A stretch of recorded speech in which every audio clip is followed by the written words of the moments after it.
Hello, my name is Maddie Kodup, and today I'm going to be presenting to you about the impacts that having a stroke has on an individual's gait. So first of all, what is a stroke? Well, a stroke is when there is a lack of blood supply to a part of your brain, which leads to the affected areas not receiving enough oxygen-rich blood, which then results in death of brain tissue. The prevalence of stroke is quite high, as it is estimated that it can affect up to 35,000 people annually, and that's just in Canada alone. So there are many different types of strokes that individuals can suffer from, and because of that, that means that there's an array of different possible impacts that an individual can suffer. Some of the more common ones being paralysis or loss of muscle movement, difficulty with talking or swallowing, memory loss, difficulties reasoning, making decisions, and even understanding concepts. There can be emotional problems like depression or anxiety. There can be pain, such as numbness or unusual sensations. And finally, they could even have possible changes in behavior. So after a stroke, one of the most common impairments that contributes to a reduced gait performance is hemiplegia, which is where muscles on one side of the body become paralyzed or weak. And although many patients who suffer from a stroke are able to still walk, many do not reach the level at which they were at prior. So patients with stroke are typically characterized by having a slower gait velocity or slower gait speed, and they have more left to right asymmetry, which leads to a reduced gait pattern. So what does a hemiplegic gait look like? So one of the features that are commonly associated with a hemiplegic gait is something called hypertonia. Hypertonia is a term that means there is too much muscle tone that will influence one's posture and ultimately affect the way they move. So in the upper extremities, this can look like flexion throughout the elbow, wrist, and even into the fingers. Whereas in the lower body, which is more common to see in patients with stroke, they have a lot of extension. So we typically see a very stiff leg through the knee and hip, and usually the foot hangs in a plantar flexed position.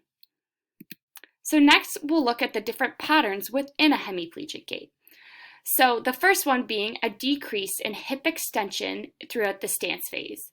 This could potentially be due to the overactivation of our plantar flexors, because in the stance phase, dorsiflexion allows for full hip extension to occur.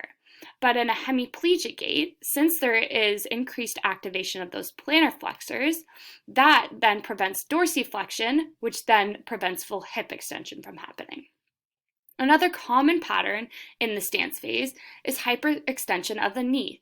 This can be a result of many different factors, but a common one could be that the individual is compensating in order to provide more stability, which means the hamstrings are acting to stabilize the knee.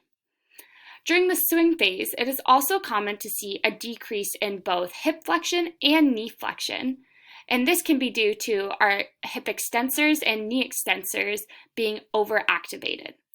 Finally, we also see a decrease in ankle dorsiflexors. This can typically be due to the spasticity of our plantar flexors, which doesn't allow our dorsiflexors to generate sufficient muscle movement, leading to a foot drop within the gait.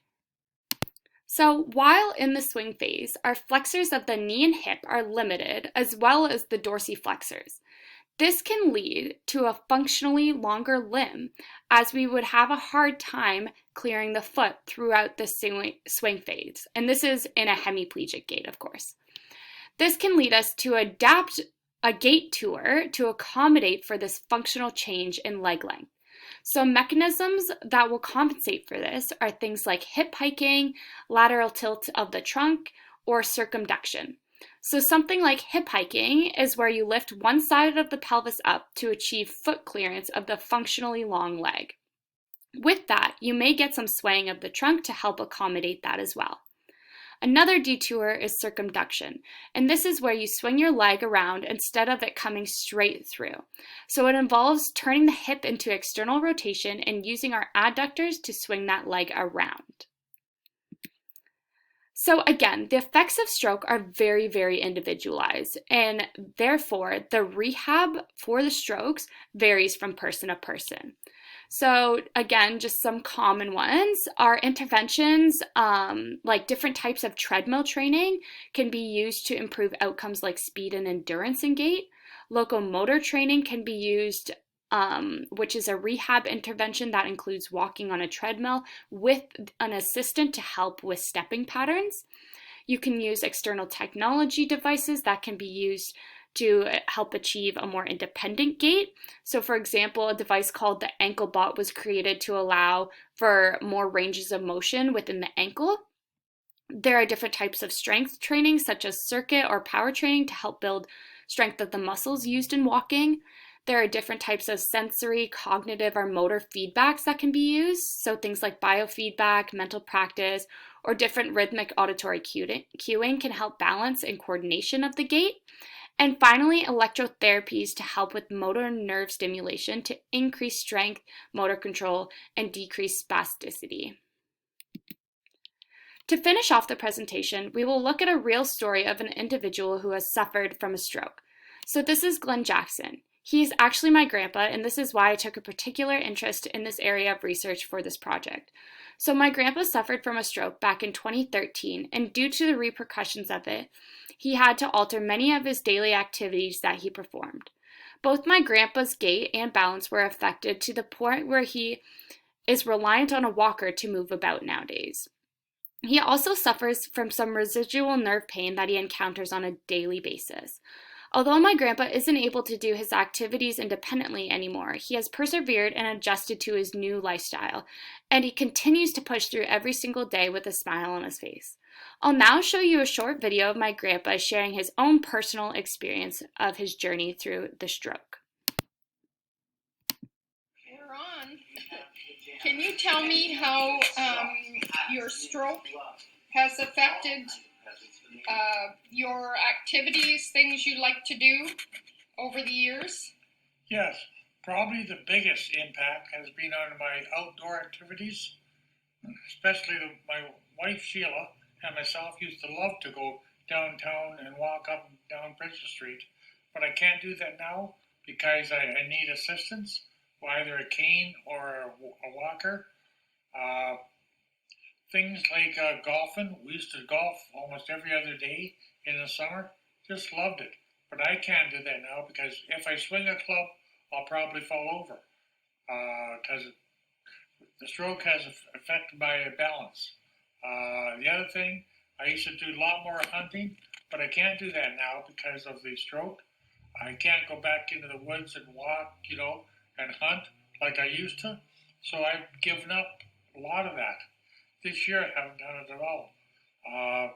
So they're the things that really has affected me over the last few years by having a stroke. What exercise did you take up to help strengthen yourself after the stroke? The biggest thing I think that helped me out was a program developed by McMaster and at Queens called Revved Up. I met twice a week, and I had a one-on-one assistance with a kinesiology student, and it really made a big difference in my life. I got so I didn't have to walk with a cane, especially around inside the house.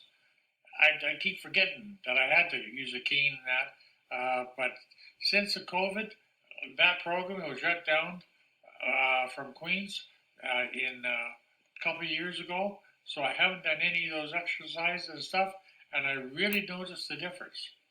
So I'd love to get back into that program again when I can. Okay, that's good, Glenn. Thank you.